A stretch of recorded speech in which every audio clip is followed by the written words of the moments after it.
As design problems continue to plague the delivery of Queensland's multi-billion-dollar new trains, at least 15 need to be ready by the Commonwealth Games to meet the additional demand on the network. The rollout of the $4.4 billion fleet, which is being built in India, could be many more months away after it was halted by the state government in March when significant design issues were discovered.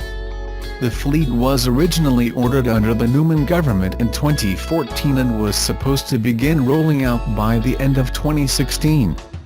Late last year, former Transport Minister Sterling Hinchliffe said some of the teething issues related to driver visibility, but problems with the braking systems, air conditioning and ventilation also emerged. Transport Minister Jackie Trad said she hoped at least 15 trains would be ready by the Commonwealth Games next year.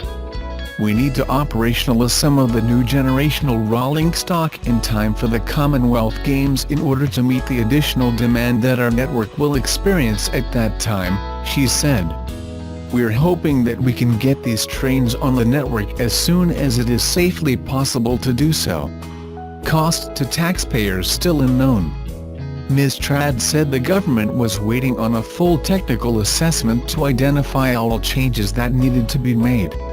My view is there won't be significant changes, there might be some minor changes and we don't know whether or not they're going to cost taxpayers money at this stage, she said. Ms. Trad, who took over Mr. Hinchcliffe's portfolio after his resignation, said staff from the Department of Transport and Main Roads had met with the manufacturers to make sure the issues were being sorted out. Frequent visits are being made to India to inspect the trains, to sit down with Bombardier and Kektic to resolve issues, but as I said, we are doing the work necessary here, she said. There were 75 trains originally ordered minus 15 of which had already arrived in Queensland. Ms. Trad said she hoped modifications could be made locally to get those online in the coming months. Absolutely, we hope that the issues will be resolved and they will be in service before too long, she said.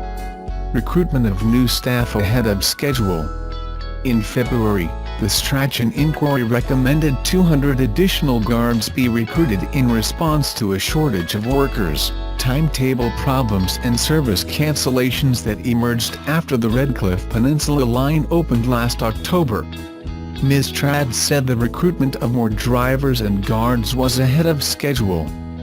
Queensland Rail said 70 former drivers had survived initial testing to be recruited back into service, on top of 106 trainee drivers and 255 guards who have been confirmed from internal ranks. QR Chief Executive Nick Easy said external applications were being processed. There are over 100 that are progressing through the system and they have been through psychometric testing where 70% of those have passed, he said. The Commission of Inquiry recommendation is about moving towards full external recruitment and we're still working towards doing that in time.